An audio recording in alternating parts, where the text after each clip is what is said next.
1, 2, 3. Good evening, my name is Joseph Becerra and I am here to share with you the benefits and the advantages of joining the United States Armed Forces. First off, there's a sense of patriotism to which most military members seem that they have to answer. Instead of fighting a war back home and possibly having family members, young children, and other innocent people dying, like what happened on September 11th, is something that cannot be wholly accounted for again. So that's something that people of the United States will go out of their ways, make the sacrifice from being with their families and their loved ones to join so that they could say America and see the red, white, and blue fly over this country all day, every day, as long as we live. Second, the VA benefits. If you get hurt being in the United States Armed Forces, you have disability that they're willing to pay for. I know being in the military can sound a bit frightening, possibly getting killed or getting hurt, but nevertheless, if you take the precautions that they have, wearing proper equipment, you reduce that risk by a lot. And if you do get injured, like I said, there's disability that they'll pay you, going to the hospital if you need further treatments and stuff, medication, all that will be taken care of through the VA.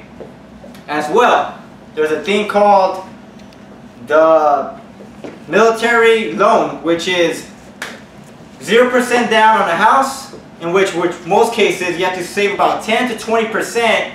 So saving thousands of dollars like that can take time, especially if you have a family already in the military.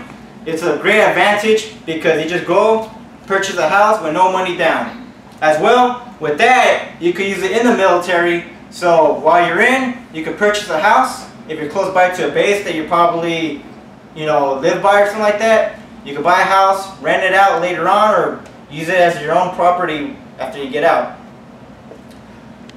Benefits that also include, the VA loan will be also small business loans that are tied to the military service members that they have specifically. From there, you'll be able to possibly open up a franchise, get into maybe house flipping or renting out property as well. So these are really good benefits of being in the military. You're more trustworthy, and the government's willing to give you more money since you are a federal employee or former federal employee. Benefits as well will be educational benefits. You could use your GI Bill. There's the Montgomery GI Bill, post 9/11 GI Bill, which both cover educational expenses. If you do not choose to use your GI Bill, the service member, then he could pass it on to his family member, immediate family member, which would be a spouse or child. So that's one thing. You could have your children further educate themselves, or your wife.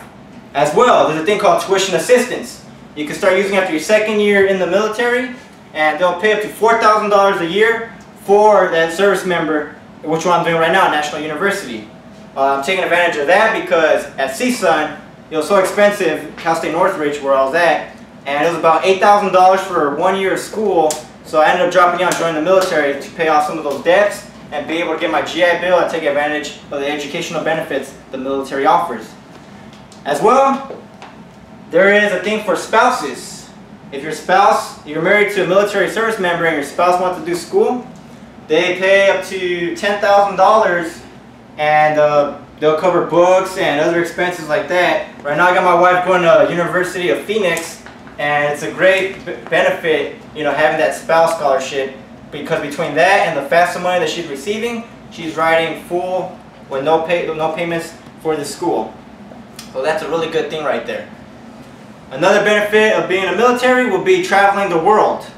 I hear a lot of service members saying about being in Korea, doing humanitarian work there, over in Japan, over in the Philippines, over in Thailand. And they have so much different experiences as far as the exchange of culture. Currency is one thing. Over in Thailand, I think it's like for every dollar of ours is like $100, or for every dollar of ours like $100 of theirs. So having that currency change is a great asset, because you'll be able to take advantage of the money you earn here in the military and use it in a foreign country where you can buy a lot more stuff for a very low price. Jobs such as MSG, Marine Security Guard, you'll be guarding embassies, in which they'll give you even special allowances for clothing, since you will be meeting and speaking with political, power people. So Possibly the president himself might be coming. Presidents of other countries might be coming. Very important people are here. So these allowances, you know, they'll pay you to pretty much dress up other than your service uniform. So not only are you serving your country, but you're also protecting American soil in a foreign land. Other allowances that the military offers will be a thing called BAH, Basic Allowance Housing, which will pay housing for your family and anybody that you need, even pets. Most places have pets are allowed signs, so you'll be able to have your dog or your little cat, whatever the case may be, you'll have your animals with you and you'll all be taken care of as far as having a roof over your head. So that's another advantage. As well, they give you an allowance on top of that for food. Be able to provide food for your family, for your children, and for the animal lovers. Of course, your dog Fifi or your little cat. Another thing that people seem to enjoy about the military are the different types of weapons that one's able to shoot.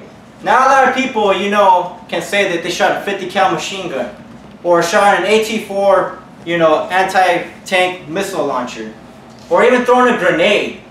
With these advantages right here of joining, you'll be able to have more discipline, fire these weapons that you've never even thought of touching before, and you'll see a positive outcome not only in yourself, but as well the people that you know will see a positive outcome in you. So to conclude all this, the benefits I spoke about, educational, loans, if all that does not get to you, then here's a little experience that I've gained. In the military, being in Afghanistan, I've met different people, Georgians, British, Afghanis, the ANA guys. The war that we are fighting right now, or that we're in Afghanistan, is so censored in the news media that one will not be able to personally understand the meaning behind of what war is. See, a lot of people think that going to war is to go fight and die for your country, but it's actually to go fight so that your country can live.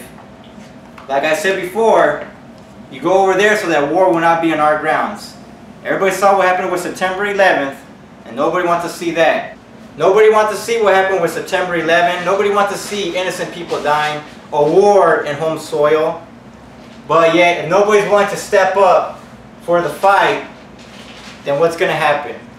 So I come here to tell you, if it's not any of those benefits that one can get, then maybe it's a call of duty. The patriotism that you have for America, seeing that red, white, and blue, seeing the national anthem during those baseball games, basketball games, and football games, that right there alone is pride in your country. That right there is a sense of why one should fight, why one should enlist, and one should be willing to live and go into a foreign land and fight so that these children, so that people back home can live in peace and proudly be able to wear the red, white, and blue. Semper Fi.